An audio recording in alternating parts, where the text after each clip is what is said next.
Hi. So I'm Maria Burns Ortiz. I'm co-founder and CEO of Seventh Generation Games. And in this session, we're going to be looking at parental power ups, right? So tricks and tips for helping parents help their learners at home. And that is whether it just, we all, we know that no matter what, if your school has set, here's what we're doing for the school year, I'm sure they, like many of the districts that we work with, or even my children's own school, have said, here's the plan with the giant asterisk, which means we really have no idea what this plan will be in 2 weeks because things could change rapidly, right?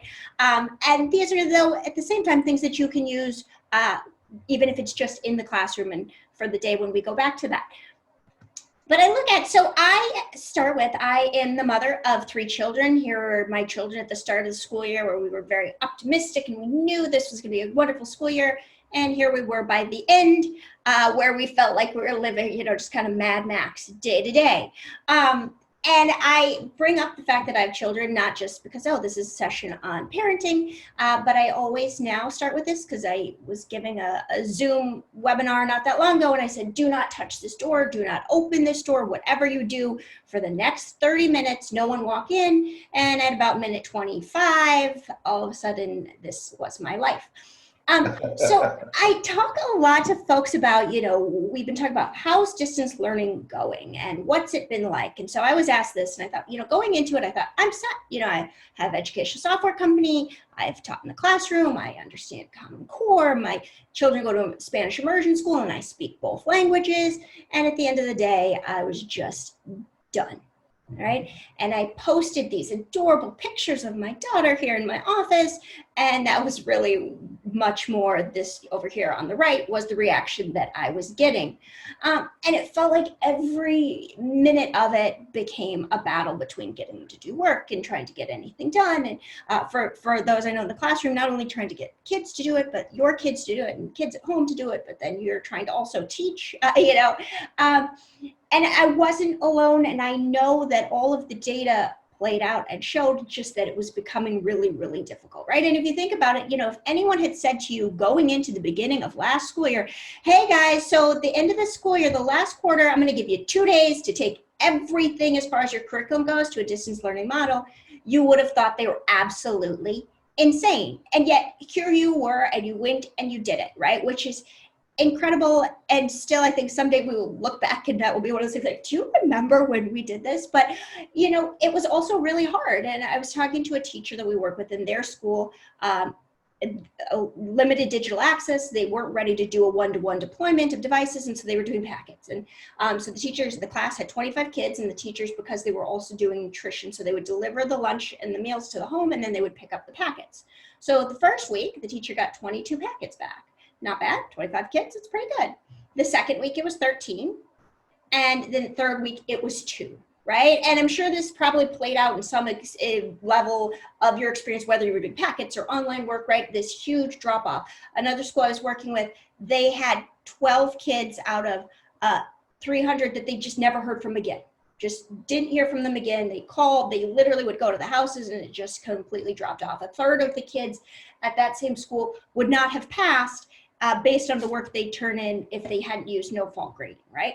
And so we know that this is a big issue on all fronts, right? And it's not an ideal circumstance. So what can we do? What should we be accounting for as we work into, developing assignments with parents in mind? And I'm not going to pretend that all of this is brand new to you. I'm sure if you're working in the classroom, you're well aware of many of these things, but I always just run through it. The first thing accounting for is limited access, right? So with looking at what works in the classroom, and the vast majority of educational software and curriculum that's developed is meant to be deployed in the classroom at the end. It's not meant to work in rural, communities, or, I know a lot of urban areas, a lot of cities were working really hard to try and get internet access to each student. But the quality, the reliability of that access was a whole different thing, right? And so when you have these high-tech software or solutions, ideas that are going to work great if you're in the cloud and you have perfect internet, that sounds wonderful, but it may not work at home. And that can be a major obstacle to parental participation, right? And being able to help work with that. Limited language proficiency, right? And so part of it, and that's part of why we develop games in English and Spanish, and then we're working also with some language revitalization. But, that is part of it, and being bilingual is part of it. But also another issue is academic language, right? And I was saying my child, kind of along both of those lines, my daughter goes to a bilingual immersion school. And, you know, I was realizing as I'm sitting there helping her with irregular verbs in Spanish, there's literally no way that she could have done that. And I probably couldn't have done that with her if I didn't understand first what irregular verbs are, which are verbs that make absolutely no, this is probably not the textbook definition, but verbs that make absolutely no sense when you conjugate them, right? You know, this idea of ate and eat versus eated, you know, and so this idea of academic language, first understanding what that is can be a huge obstacle. In math, you know, it can be, especially if, you know, when a parent either hadn't mastered those skills themselves, or it's just been 30 years since they realized that, what is the word for when you divide the answer, you know, quotient, right? So academic language and, you know, native or, you know, language, if they're not English speaking as a first primary language, that can also be an issue. And sometimes the intersection of the two, right, can be a major obstacle. And that's actually why we had created a series of What's the Word videos, and a number of them in English and Spanish, just because we found that one of the biggest obstacles in many of the communities that we were working with before all of this for kids often was that academic language. And then limited parental time, right? If we're for those who are fortunate enough to be able to still be working and working at home, that's great. But at the same time, we're doing things like Zoom webinars or conference calls or prep meetings and all of these different things. And now, you know, going into back to school nights virtually, or whether it's trying to figure out how to set up a classroom, right, with these social distancing requirements. So the parental time is a big obstacle as well, you know, and for other families, it is whether, you know, if the parent has to be working at the supermarket, if they're working on the front lines in healthcare, or, you know, even if many families, you know, parents have lost their jobs, and there's just a level of stress and uncertainty that comes with that. And so really making sure that we're looking at creating lessons that take all of these things into account. And so, you know, as we found, you know, the more that we can kind of take what was potentially worksheets and create it into digital environments, you're able to get a little bit more buy-in and from the parent, and a little bit of a relief that they can kind of say, okay, here, work on this. And I've yet to find a kid who prefers worksheets, right? If you said, would you like to play a game, or would you like to do this worksheet packet, right? And if it's a game that can be put on a parent's Android device, if it doesn't take up data, if it's, you know, all of these things, there's a value to that. And so here's some of the things kind of that we've learned in working across classrooms in terms of kids using it at home, using it in the classroom, and ideally things that can kind of fluidly flow between the two, because I think even if every school has a plan to start the year, we know that there's going to need to be a back and forth. And so one of the things that we have found really effective, and this shaped our research, but it's also shaped what we do when we're working with parents and schools, is this idea of choice, right? Which direction do you want to go? And in gaming, open world environments, which is games where you can kind of go like World of Warcraft, right? Where you can go left or right or straight. Even sometimes if that path will lead you directly all to the same spot, there's this feeling of freedom and choice. And that's really attractive from a student end. And so when we, for example, did Making Camp, all the Making Camp games are built around that idea of, you know, let them pick what they want to do. And some teachers may say, or, you know, do a specific module or do this section, but really there's this whole opportunity if you want to practice your multiplication problems with a dog, or if you want to practice with these matching games, or if you want to do a refrigerator magnets game or a rabbit tic-tac-toe, right? They're all working on that same skills, but it's this idea of choice and student guided learning, which is going to engage the student more and then kind of pulls out some of that battle. Another example that a teacher that we worked with from school did said, you know, do you want to do book reports? You could do that. You could do something. You could do a video call, like make a little video kind of like a movie trailer, and every single kid that did it picked a little movie trailer. And if you're using iPads, they already have iMovie on them, and if you're using Chromebooks, there's some also video editing software there. And so just a different way to do the assignment and a way to engage kids and give them that option, so it becomes a little bit more, it feels, you know, like they're a little bit more in control. And that's important, because I think the reality is we're looking at kids at home, right? They're presented with right now a number of options, right? If it's do this worksheet or something else, it's really easy for them to pick something else, especially if that something else is sit around and watch TV or just do whatever they want. If their parents are distracted and they, and I don't mean distracted, but, busy doing work and doing all of these other things, or managing learning for 2 or 3 other kids in the house, right?